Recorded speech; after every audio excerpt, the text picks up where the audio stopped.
Hey everybody, it's Jen. Welcome back to the channel. Welcome to our next installment of our fantasy Walt Disney World trip. Now, this is the trip that we drew for last week. And yes, once again, if you stay until the end, we will have another whole trip that we will draw for to see what we're planning next. But this trip is to Saratoga Springs Resort. It is a trip with seemingly no budget whatsoever, and the party size is my family. So let's jump right in.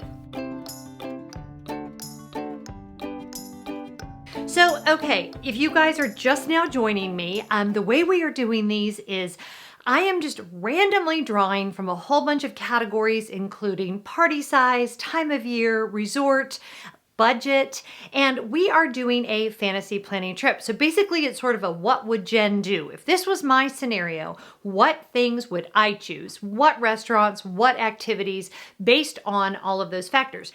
Now these may not be what you would choose, but this is what I would choose if I were me. And I am me, so that works really well. So I was pretty excited when I chose the categories for this week because it wasn't that last week wasn't fun to plan. In fact, that was a very typical trip for us. I would say 9 times out of 10 when I go to Walt Disney World, I am on a comfortable but not crazy budget, and those are the choices that I typically make. So that trip came about really, really quickly and easily. This trip took a little more research, but I'm going to tell you there are worse things to do for your job than research luxury Disney. And I had so much fun, y'all. I watched so many videos about all of the different luxury items that are available, again, that are available normally. Not everything that is luxury that I would want to do is currently operating, but there are things I feel pretty confident are going to come back if they're not operating right now. And really, talking with my family, talking with Scott, which of these things would we be interested in? And you need to know that I did make this a realistic trip. So some of you were like, oh, you could, buy the $37,000 Erebus Brothers Swarovski Crystal Castle. And I'm like, that's not something, to be honest, that I would do no matter how much money I had. So I really did try to stick it within the realm of possibility. So this has to be a believable situation for me. So let's, instead of pretending that like we really are the Kardashians, by the way, after my joke last week, those of you that got it about the $20,000 earrings, I was like, I have to wear fancy earrings. So I'm wearing my Club 33 earrings that, yes, I did purchase at Club 33. So there you go. But as we know, I can't talk about it. Anywho, so I made it it is a fantasy trip in that I've never been to Disney with no budget, but I also made it realistic. So I was kind of like, okay, if I were a millionaire, how would I go to Disney? Okay, and we went from there. As was our trip last week. This is a 5-night, 6-day trip, okay? So same length of time. All of this entire series, they're gonna be the same length of time. The resort we chose was Saratoga Springs, and the accommodations that I would choose. Now, keep in mind, Saratoga Springs is a Disney Vacation Club property. I've stayed there twice. They have studios, 1 bedrooms, 2 bedrooms, 3-bedroom grand villas, and the treehouse villas. Everyone thought I would choose the treehouse villa, but I am not going to choose that. I'm actually going to choose a grand villa for my family, and here's why. I love the treehouse villas. I think they're lovely. I love that they used to be the Disney Institute and they redid them and all of that stuff. However, there are 2 things that make our family not stay there. And we've had the opportunity a couple of different times. Number 1, the location is very remote and my family doesn't like that. I would be okay with that, but they really enjoy being able to walk to the pools, walk to the shopping areas, that sort of thing. It's why we own at Old Key West and we always stay near Hospitality House. They like to be at the resort in the middle of the action, and the treehouse villas are far away from everything. The second reason is all of my sons are over 6'1" tall. My tallest son is almost 6'3". My twins are 6'2". So the treehouse villas, one of the bedrooms has bunk beds, and obviously we would want to put the twins in there.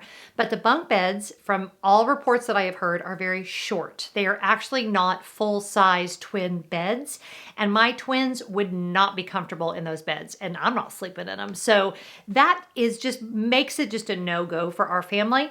The Grand Villa, however, is perfect for us. It's got 3 bedrooms, 3 bathrooms, full kitchen, full dining room. If I'm going to be really, really picky, as I was looking at the floor plan and watching some videos with tours of the Grand Villa, it's really weird to me that most of these Grand Villas have such a small outdoor area.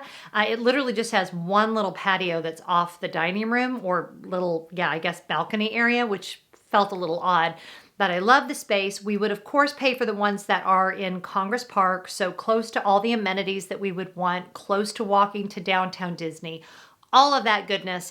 I have really come to appreciate Saratoga Springs, especially since they've done the remodel. It's very upscale. It almost feels like the Grand Floridian to me. They did such a great job with the remodel over there.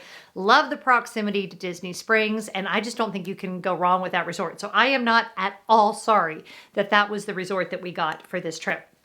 Okay, so the other big thing that we would do, and this does affect our day-to-day plan, is we would absolutely do the VIP tours. Now, I probably would not do it every day of our trip, although we could. There are several different package options available with the VIP tours. The one that's just hourly, which is the one that I've actually had the opportunity to do twice. So if you want to watch my videos on that, I'll put a link to that right here. Price varies. It has ranged between about $400 an hour and $700 an hour with a 7-hour minimum. The prices can be even higher than that during really busy times of the year. I don't know what the prices are right this second, but suffice it to say, it's going to set you back several $1,000s, and you do still have to buy park admission. However, having been on a VIP tour twice, the way that they pick you up, they transport you through the backstage entrances from park to park. So you can get done what would take you maybe 3 days in one day, because they're just going to whisk you from one backstage entrance to the next. And you'd really be shocked when you can use the backstage entrances and the back roads, how close together things actually are on Disney property, as opposed to, you know, like we're doing. If we're schlepping out to the bus transportation, it can take like an hour, right? It takes like 10 minutes when you're whisked away in those vehicles, whisked away.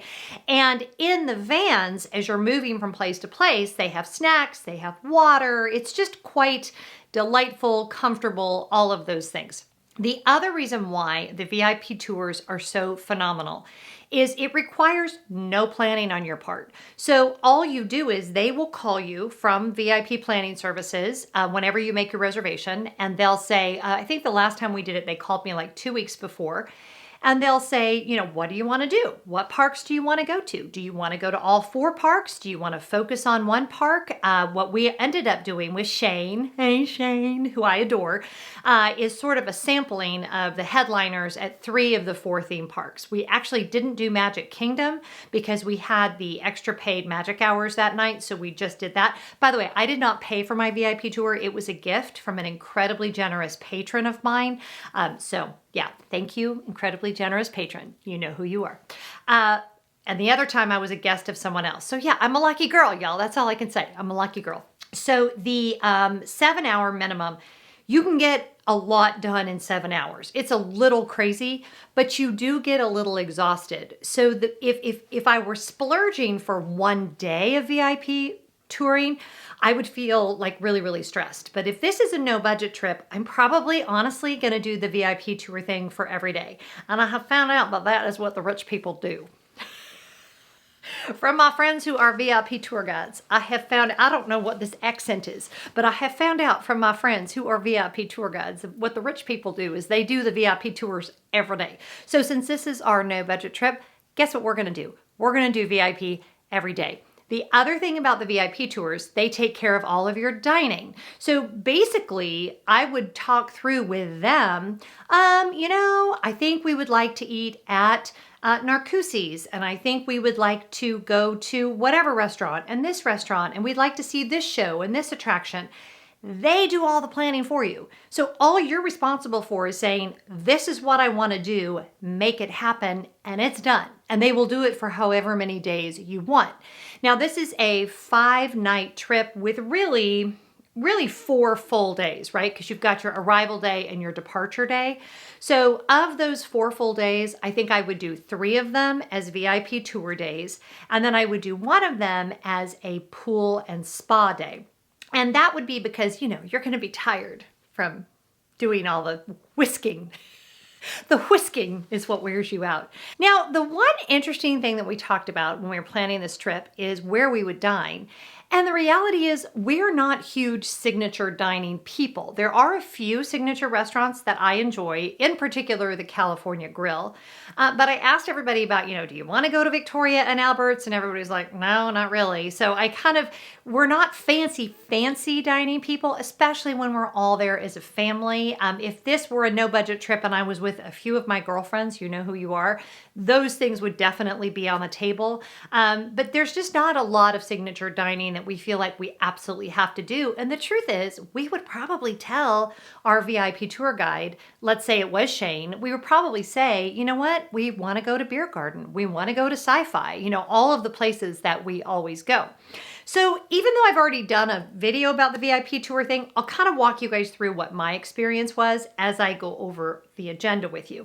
So we would get there on a Sunday and we would not, of course, do a VIP tour on arrival day. And as nerdy as it sounds, we would probably still do the same thing we always do, with the exception that I would probably go ahead and eat at Beer Garden, because since there's no budget, if I don't show up for that reservation and they charge me the $25, I'll live. Like, I'm not going to worry about that.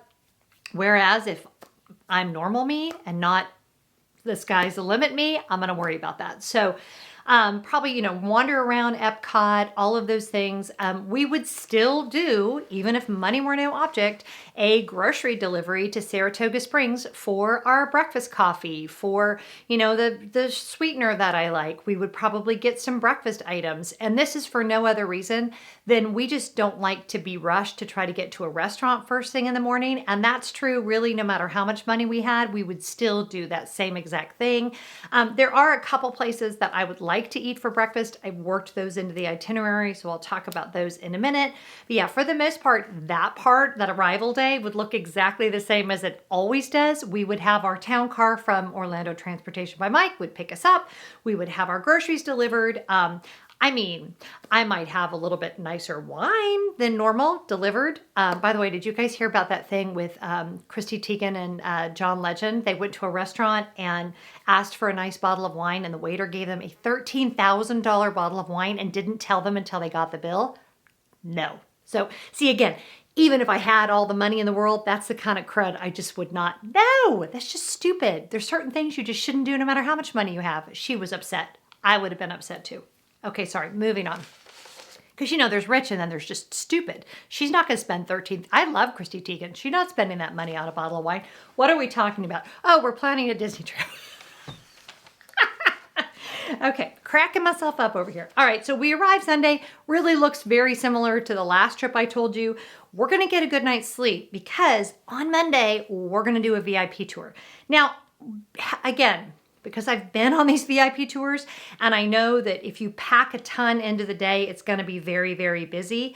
It's a 7-hour minimum, but that doesn't mean you have to use them for 7 hours. Like, I would have been very happy, if I'm going to be honest, with 5 hours spread out over like 3 days. I think if you could do 5 hours of VIP tours spread out over 3 days, you're going to see everything that you want to see at Walt Disney World, at least everything that has a line.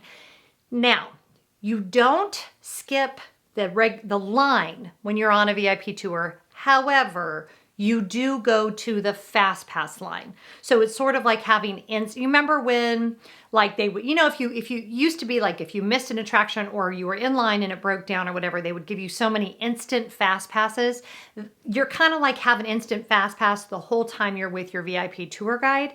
So you still have to wait in the Fast Pass line, and like for Rise of Resistance, you still have to get a boarding group for Rise of Resistance, but your VIP guide will help you. In fact, a VIP tour guide that's a friend of ours told us a story about not even being able to get Rise of Resistance for his own parents when he was with them in the park. So you're not skipping that entire thing altogether, but you do get to just kind of walk into the Fast Pass line. Does that make sense? So I think it's lovely, mostly because you don't have to plan in advance. Walter, shh. He wants to bark, but he's not getting out of his bed. Shh. You're not having to do all that planning in advance. So I would just tell my tour guide, these are the rides we want to go to, and he or she will make sure that we are able to do those rides using Fast Pass. if FastPass is going. And as we talked about, we're assuming that FastPass, whatever it looks like, is up and running when I'm going on this trip. So Monday, I would definitely do Magic Kingdom with our VIP tour guide and probably do Magic Kingdom all day.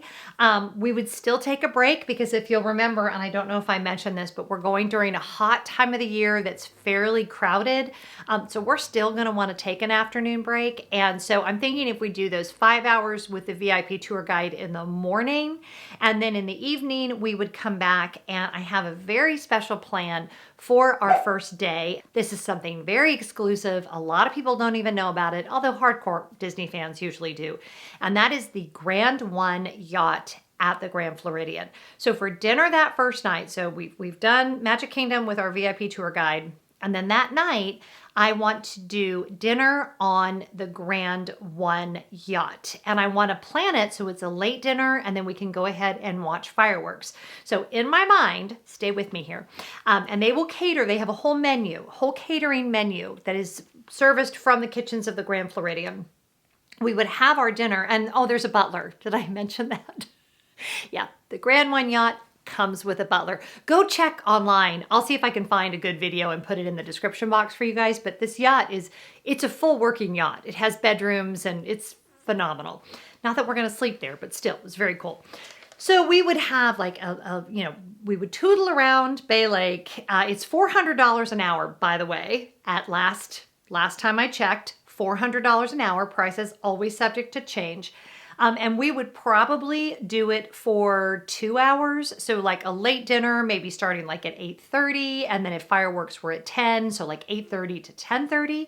So we would have dinner out there in the Seven Seas. I said Bay Lake, I didn't mean that. We would have dinner out in the Seven Seas Lagoon.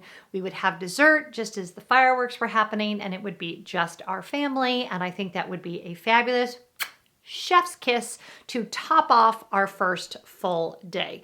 As far as what we would eat, probably, if price is no object, I'm thinking we would probably go ahead and do maybe brunch at Crystal Palace. Maybe we would do like a late lunch or a early lunch at Cinderella's Royal Table, something like that.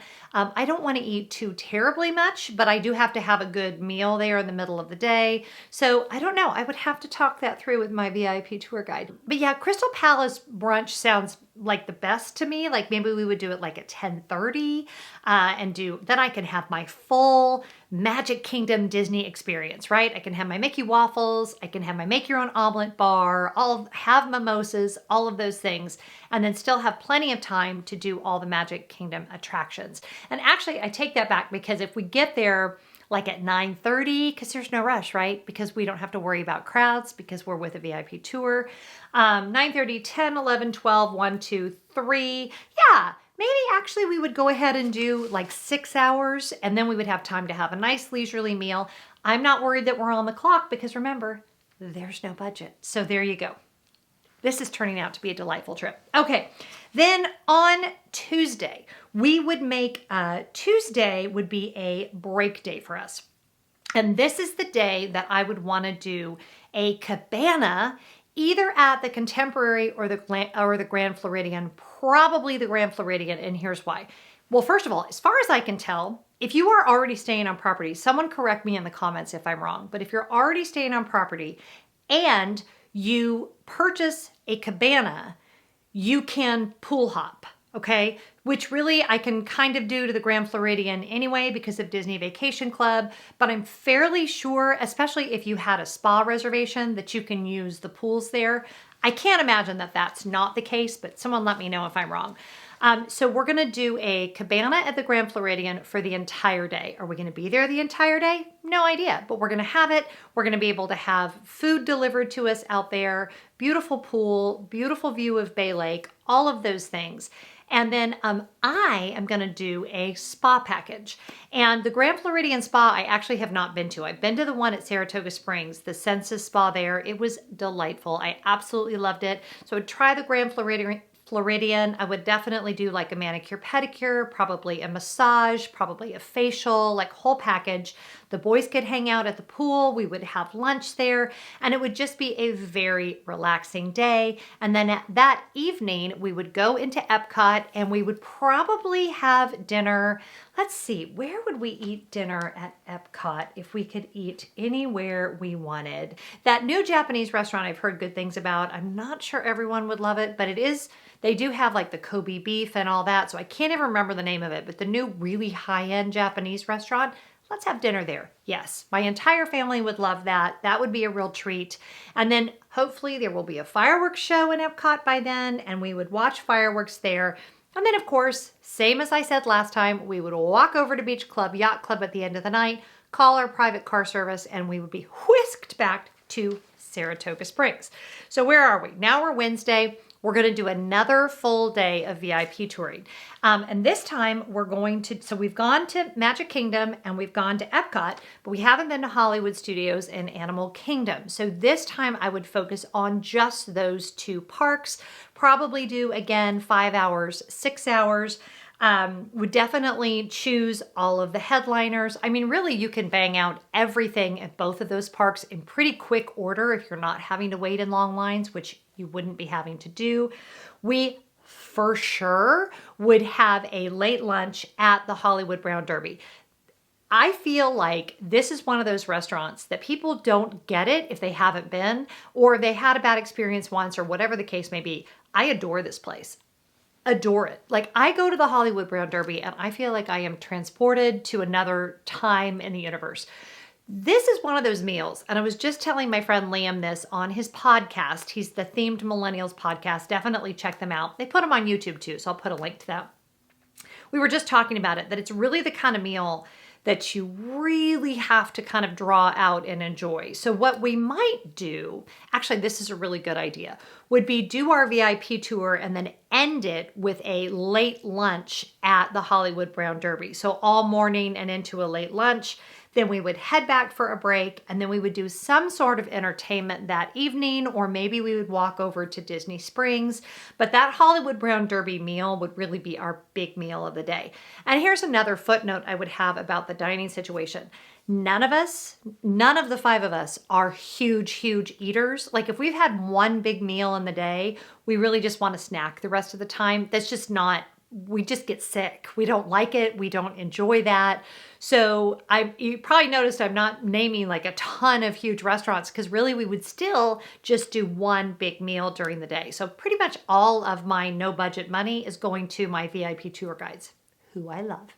Okay, so that would be Wednesday. And Animal Kingdom, of course, I would want to do all of the things that I love. So basically, again, how that phone call would go about that day, it'd be like, we want to do Animal Kingdom and Hollywood Studios. We want to do everything that's the headliners at both places, and we want to end our day at the Hollywood Brown Derby. That would be enough information. And our tour guide would go bada bing, bada boom, everything's in place. We will pick you up at your door at the resort at 9:30 or whatever the case may be, and we would go from there. So it's so great, you guys. It's like, having done it, like, I get why people want to be rich.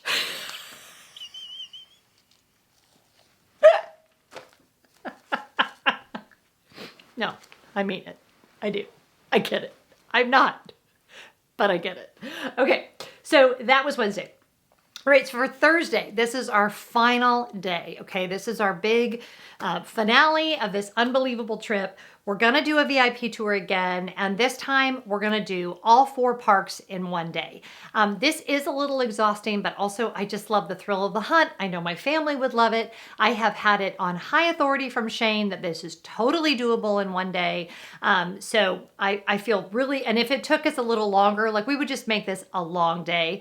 I'm not even sure we would take a break, even though I said when it's hot, we always take a break. And the reason being is because you're not having to sit out in the sun at all, and you're being whisked in an air-conditioned van in between parks, we might be able to just do the whole day. We would just sort of play that by ear and see what we wanted to do. I've never asked them could you break the day up? Could you do like 4 hours and take a break and then do 4 hours in the evening? That would be a good question. I should have called and asked that. Bad YouTuber, didn't do my research there, but you guys understand the concept. That would be a really long, full day for us. And then I would want to end the whole trip Thursday night by going to my favorite restaurant at Disney World, California Grill. And then if they had the private fireworks dessert party, which I have attended and it was phenomenal, that is up there at the California Grill, we would do that. If not, we would just time our dinner so it's later. And of course, our VIP tour guide would make our reservation for us. So I'm sure we could get a fabulous table, watch the fireworks from the California Grill, maybe head over to the DVC, the Top of the World Lounge for DVC members, which we have access to, have some champagne and toast the most unbelievable, fabulous trip any family could ever ask for. So there's a few things missing that some of you are like, wait a minute, she didn't do any shopping. She didn't do any of this. I honestly, anymore when I'm at Disney, I am not that into shopping. And I realize that's a little bit sacrilegious, but I have so many amazing Disney things and I just don't need any more Disney things. And anymore, there's so much available online that it's just not something I want to spend my time doing when I'm on a Disney trip anymore. But the pool cabana, the Grand One yacht, the VIP tours, everything about this trip to me just screams major celebration. It would be so much money. I mean, just if we run the numbers, just the Grand Villa, if you rented points, which you could do, I did it on David's vacation rentals calculator, it would be $8,000 for the 5 nights. If you paid rack rate, it would be $14,000 for the 5 nights. And then the VIP tour, if you do it and it includes food, I think it's like $10,000 or $12,000 a day maybe. But if you just do the hourly one, which is probably what we would do, and then pay for our food a la carte, again, that runs $400 to $700 an hour. I'll let you guys run the math. It's a lot of freaking money. But I mean, let's just, if we're go big or go home. And I don't know, this trip could happen. I mean, I have to be honest with you, you never know, because I never would have thought that I would have been to Club 33. I never thought I'd go on one VIP tour, let alone go on one and then be able to take my boys on yet another one because of one of you. So, life can change on a dime. Ask that guy that just won a bajillion dollars, whatever. What was he in Michigan that just won the Powerball? I mean, if he wants to call somebody to help him plan his trip to Disney to celebrate, I got your plan right here, buddy. What has to happen now? Oh my gosh, I almost forgot. This is like the best way to end these videos. All right, we got to pick for our next trip. Now, do I want to do this next week? I may take a break next week. I don't know. Make sure you're subscribed and have your bell notifications on, because I might do coffee talk next week, or I might do another one of these. You guys let me know. Do you want me to take a break, or do you want me to do another one of these? All right, time to draw for our next fantasy Walt Disney World trip. Oh, point of reference. Some of them I put back in, but the resorts I'm only doing once, okay? Because there are so many resorts, but some of the other things, there weren't as many choices. So choices have gone back in the basket, including weather and budget. I think I did that. Yeah, I did. Okay, this first thing we're choosing is, okay, this is perfect because we haven't done this yet. Our next trip is going to be, come on, focus in. You can do it. It says budget friendly. So this next trip I'm planning for next is a budget-friendly trip, okay? What's in the next one? I don't have these labeled, so I don't know what order any of them in. Okay. So this one is a solo trip, which you guys, if you've not done Disney by yourself yet, oh my gosh, it's so much fun. It is so much fun. Like once you do it once, then you get it and you want to do it more. So it's a solo trip. I'm on a budget, just like perfect for a solo trip. Okay, what's next? In the winter, which is interesting because that's when I'm most likely to do a trip like this, would be in the winter time. Okay, so we have winter, solo, budget friendly. I'm missing one. Which one am I missing? I don't know my crowd. Oh, my crowd levels are over on the desk in the snack bag. Oh, please. More crowded. So we had crowded, more crowded. Holy crap, who invited all these people? Because as we know, there's really no slow time anymore at Disney. So more crowded is going to be like early December. Should we make this a Christmas trip? Yes. Let's make this a Christmas trip because I can't imagine any time of the year that I would rather go as a solo trip than at Christmas. And that will make more sense when we talk about it the next time we do this. All right, now the resort. And remember that the resort is not linked to our budget, which I know sounds weird, but you know, my channel. All right, where's our resort? This is so perfect. I think we should just make this trip happen. I think this is one of those trips we're just gonna have to book. Okay, we're at the Poly. So here's the thing. Obviously, our accommodations are not gonna be budget. Everything else about the trip, though, will be budget, which is a solo trip. Perfection. Perfection. So we've got winter, let's see, so we've got budget-friendly, Polynesian, winter, solo trip. Am I missing something? No, that's everything. It will be the same as the other ones. It will be 5 nights, 6 days. And oh my gosh, now I'm like really excited. I want to start planning. Are you planning along at home? I hope you are, because these are, is this a blast? Like, it kind of reminds you of what you love about planning a Disney trip. At least it does for me. And yeah, okay, that's all I have to say about that. Thank you so much for being here. Whatever you're doing, please be really good to each other. I can't wait to see you next time. And yeah, that's all I got. Bye.